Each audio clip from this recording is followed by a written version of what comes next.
Bonjour à tous, je vais vous présenter l'envoi d'un mail chiffré vers un destinataire connu puis un destinataire inconnu, la gestion des clés de manière avancée, la création de subkeys et la protection de la clé privée principale. Pour envoyer un mail chiffré avec Enigmail et Thunderbird, il suffit d'activer le cadenas présent dans la ligne d'options de Thunderbird. Vous pouvez également signer le message en utilisant le crayon. La signature permet d'authentifier un message, tandis que le chiffrement permet uniquement de protéger sa confidentialité. Nous allons écrire au compte démo JDDemoConf un message.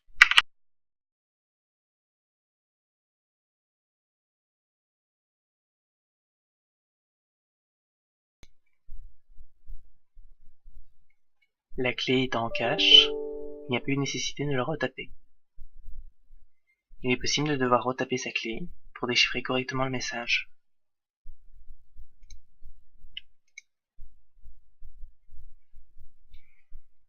Comme on peut le voir, sur l'interface, le message est signalé comme ayant été chiffré et étant correctement signé par l'émetteur deslec@du.net.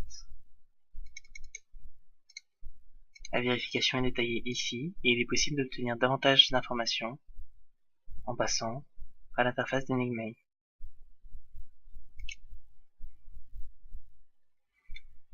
Pour écrire un mail à un contact non connu, pierre.a.duy@gmail.com,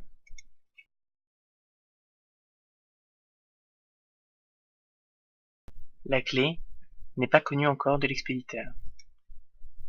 Je réactive le chiffrement et la signature et je cherche à l'envoyer. Enigmail me signale que cette clé n'est pas connue et me propose de télécharger les clés manquantes.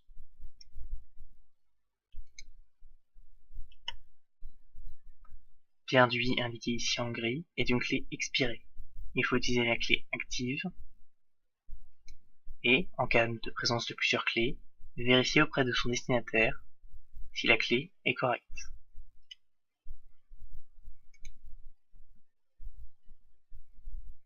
Notez que cette empreinte peut être vérifiée avec le destinataire. Ce type de vérification se réalise normalement lors de crypto-parties et permet de créer et de valider la clé via un réseau de confiance qui est constitué d'un web collaboratif.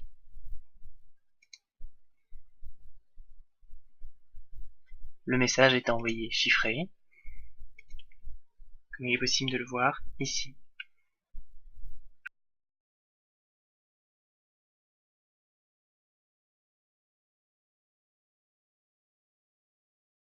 Notez que le contenu réel du message est celui-ci.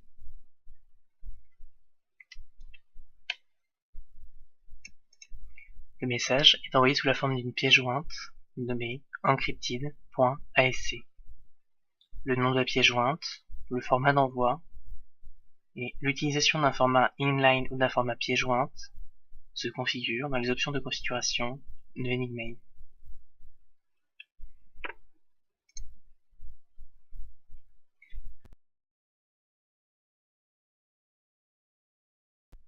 Pour gérer de manière plus avancée les clés, il est possible d'utiliser l'interface en ligne de commande.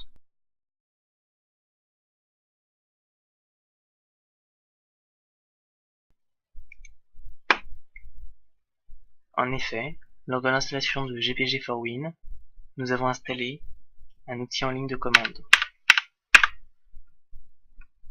Ici, il s'agit d'un outil uniquement pour chiffrer.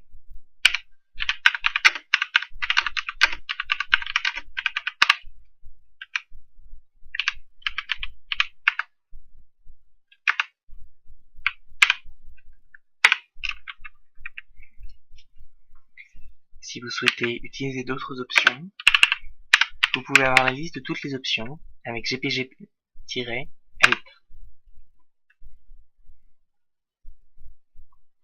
Vous pouvez noter les options comme signer, ajouter une pièce jointe, une signature détachée, chiffrer les données, gérer les clés, lister les clés, interagir.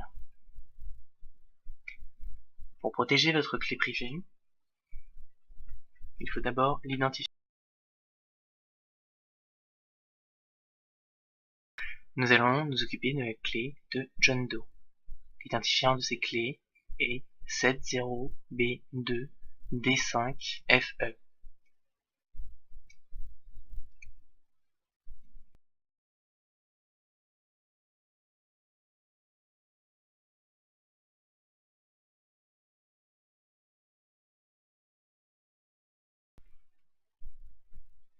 À partir de ce moment-là, une interface de gestion s'affiche.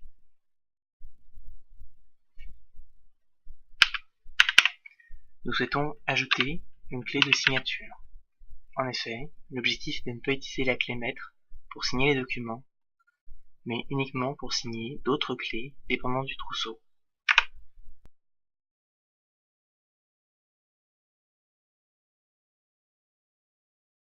Le passe-phrase est demandé afin de pouvoir générer une nouvelle clé signée. Nous allons créer une clé RSA. La recommandation officielle actuelle du NIST est d'utiliser une clé de 3072 bits de l'ANSI et d'utiliser une clé 3072 bits à partir de 2030. Je recommande l'utilisation d'une clé 4096.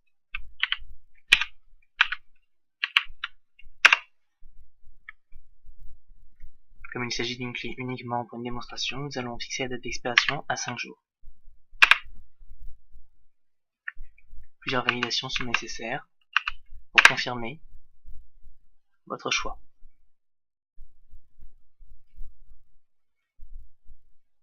Lors de la phase de génération d'entropie, vous pouvez lancer d'autres applications, naviguer sur Internet, ou utiliser votre PC à d'autres usages dans l'objectif de générer une plus grande entropie. Comme vous pouvez le voir, à présent je dispose d'une clé pour les signatures, d'une clé pour les chiffrements, E, et d'une clé maître pour authentifier mes clés, les signer et produire de nouvelles clés. Je sauvegarde donc cette configuration. Afin de protéger la clé ainsi générée, nous allons l'exporter dans un fichier de sauvegarde. L'option "-A" nous permet d'avoir un fichier ASCII lisible par l'œil humain. Ceci n'est pas obligatoire. Il s'agit ici simplement d'un usage pour rendre plus facilement lisible dans le cas de cette vidéo.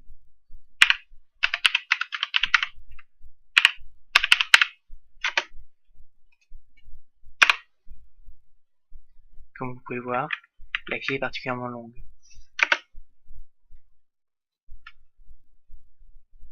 Nous allons donc utiliser très simplement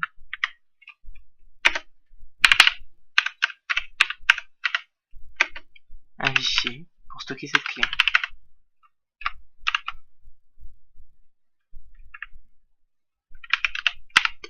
Les fichiers ASC pour Armored File sont les fichiers contenant des données chiffrées sous forme ASCII.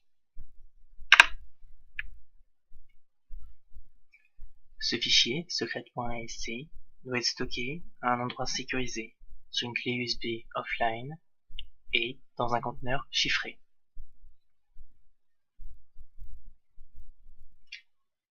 Après cette manipulation, nous allons exporter les subkeys uniquement.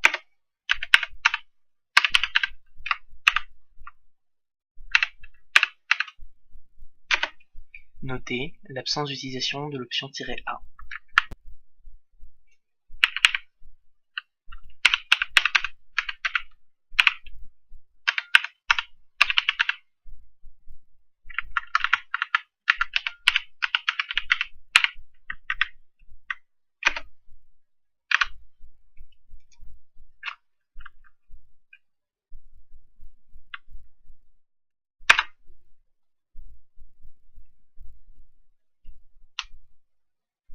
Après cet export, il suffit simplement de supprimer les clés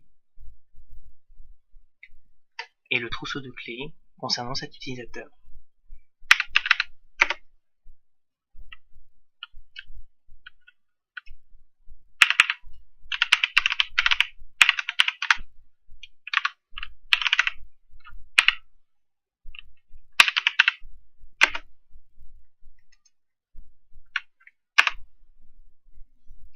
Notez qu'une double confirmation vous est demandée. Une fois cette suppression effectuée, faites importer uniquement le fichier subkey.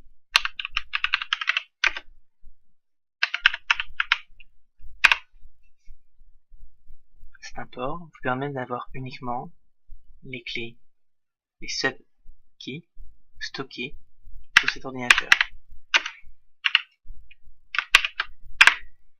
Cette information est indiquée par la présence du hashtag juste ici. Voilà. Pensez bien à sauvegarder votre backup et votre clé privée sur un support sécurisé. En cas d'incident ou en cas d'expiration des subkeys actuels, vous pouvez aisément récupérer votre clé privée pour générer de nouvelles subkeys et révoquer les précédentes. Vous savez maintenant utiliser GPG de manière sécurisée sur un ordinateur.